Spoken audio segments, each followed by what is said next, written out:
জোনাই সমষ্টিৰ অৰুণ চাপৰিত যেহেতু আজি 10টা দিন অতিক্ৰম কৰিলে আৰু 10টা দিনতো একেই অৱস্থা অৰুণ চাপৰিৰ পৰিৱেশ যেহেতু 28 তাৰিখে দিনৰ প্ৰায় 10 বজাত ডিকাৰী নৈ থানবান কৰিছিল এইখন গাঁও আৰু এই পৰিৱেশখিনি আপোনালোকে নিশ্চয় মন কৰিব পাৰিছে এইখন এনেদৰে ঘৰৰ চোতালতো এতিয়াও যিবোৰ প্ৰখণ্ড যিবোৰ কুণ্ডা আছিল কাঠ আছিল সেইবোৰ এতিয়াও এতিয়াও আছে আৰু এনেদৰে এতিয়াও এই অৰুণ চাপৰিৰ যি পৰিৱেশ এই পৰিৱেশখিনি আমি ND24 সকলো দৰ্শকক দেখুৱাইছোঁ এয়া আছিলে এখন পথাৰ আৰু এই পথাৰখনে এতিয়াও ভূঁই ৰুব পৰা নাই আৰু ইয়াতেই খৰি বৰি পৰিছে আৰু এনেদৰে এইখন অঞ্চলৰ লোকসকল এতিয়া এনেদৰে গছৰ ছায়াতে তেওঁলোকে জিৰণি ল'বলগীয়া হৈছে আৰু তেওঁলোকে ঘৰত সোমাবৰ কাৰণে বিশেষ পৰিৱেশ নাই আৰু যিবোৰ কাঠ আছে কাঠৰ ওপৰেদি তেওঁলোকে অহা যোৱা কৰিবলগীয়া আছে যথেষ্ট কষ্টৰ মাজত আৰু ইয়াতেই তেওঁলোকৰ গাঁৱৰ লোক আছে তেওঁলোকৰ পৰা আমি কথা পাতিম যিহেতু এইখিনি নিশ্চয় আপোনালোকে দেখিছে ৰাস্তা পদূলি বুলিবলৈ একো নাই যেহেতু এজাক বৰষুণ পানী অহাৰ লগে লগে এই অঞ্চলটো এইখন গাঁও সম্পূৰ্ণ পানীৰ তলত বুৰ যায় আৰু এইখিনি গাঁৱৰ ৰাইজ ইয়াতে বহি আছে তেওঁৰ পৰা আমি কথা পাতিব যত্ন কৰিম দাদা কি ক'ব গাঁওখন আজি 10টা দিন অতিক্ৰম কৰিলে পৰিৱেশ পৰিৱেশ একেবাৰে বেয়া অলপ বৰষুণ দিলে পানীটোতো গাই নদীটোৱে ইয়াত আহি থাকে যিটো ডিকাৰী নদীটো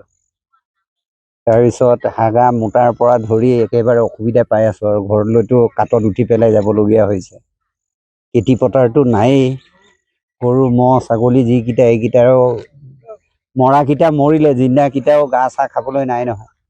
এনেকৈ অৱস্থা হৈ আছে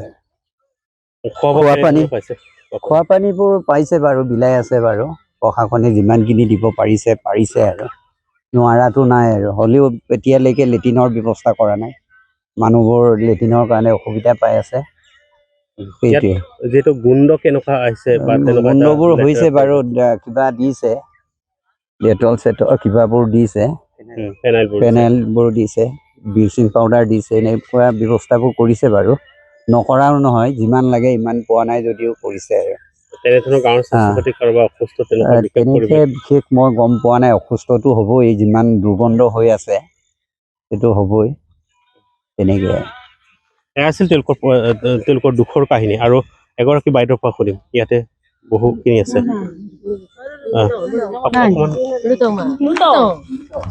বাইদেউ কেনেধৰণৰ পৰিৱেশ এতিয়া পাইছেগে আজি 10টা দিন হ'ল গাঁওখনৰ এতিয়াও একে পৰিৱেশ আমি দেখা পাইছো কি অনুভৱ হৈছে এতিয়াও পানী ভৰ্তি কৰি পানী পাহাৰৰ পৰাই পেলাই ইমান অসুবিধা আমাৰ গাঁৱত অৰুণ চাপৰি গাঁৱত বহুত অসুবিধা লেট্ৰিন চেট্ৰিন নাই খোৱা বোৱা নাই বহুত অসুবিধা হৈছে একো পাইছে বাৰু খোৱাটো পাইছে আৰু আকৌ খেতি পথাৰো নাই ঘৰ বাৰো নাই লেট্ৰিনো নাই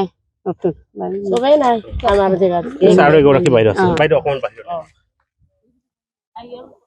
আমাৰ অৰুণ চাপৰিৰ একো নাই চব খেতি পথাৰ আদায় হ'ল তাৰ পৰা গৰু ছাগলী ম'হ চপা কাউৰী কুকুৰা আদায় হ'ল আৰু তাৰ পৰা এতিয়া দুখ থকা জেগাটোৱে নাই আৰু কৰিয়ে আৰু চব জাবৰ কৰি আছে আৰু চৌকাতে আছে আৰু চব কৰিবিলাক এইটো খোৱা বোৱা নাই আৰু কিবা ছাগলী বিলাক গাহৰি বিলাক একো খোৱা বোৱা নাই আৰু গাহৰি কিবা এই গৰু বিলাকো টাকা বিলাকো একে খাব নাই আৰু গৰু ছাগলী বিলাকৰ কাৰণে দানা পাইছে নাই পাইছে খোৱা বোৱা ঠিকে আছে চব এতিয়া খোৱা বোৱা হৈছে বা লেট্ৰিনটো একো নাই আমাৰ এতিয়া ৰোৱাৰ সময় ধান ৰুব পাৰিছেনে ৰুইছিলে এতিয়া আদায় হ'ল আৰু এবাৰ ৰুবলৈ নাপায় আৰু কতিয়াও নাই চব ধান বিলাকে আদায় হ'ল আৰু ৰোৱা ধান বিলাকে এয়া আছিল তেওঁলোকৰ মন্তব্য যিহেতু যথেষ্ট দুখজনক বিষয় যিহেতু এনেদৰে গাঁৱৰ সকলো ৰাইজ এনেদৰে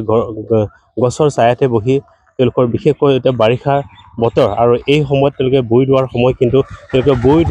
ৰুবৰ যিহেতু মাটি নাই আৰু সকলোবোৰ মাটি এতিয়া পানীৰ তলত যিহেতু সকলোবোৰ মাটি নষ্ট হৈ গৈছে এনেদৰে গাঁৱৰ ৰাইজে এতিয়া দুখত বহি পৰিছে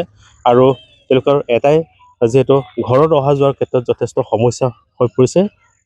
এনেদৰে তেওঁলোকে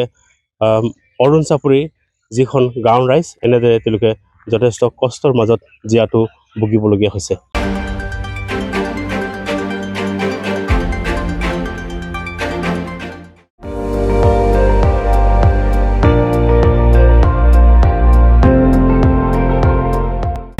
আপুনি চাই আছে ND24 সৰ্বশ্ৰেষ্ঠ নহয়, সৰ্বোত্তমৰ দৌৰত।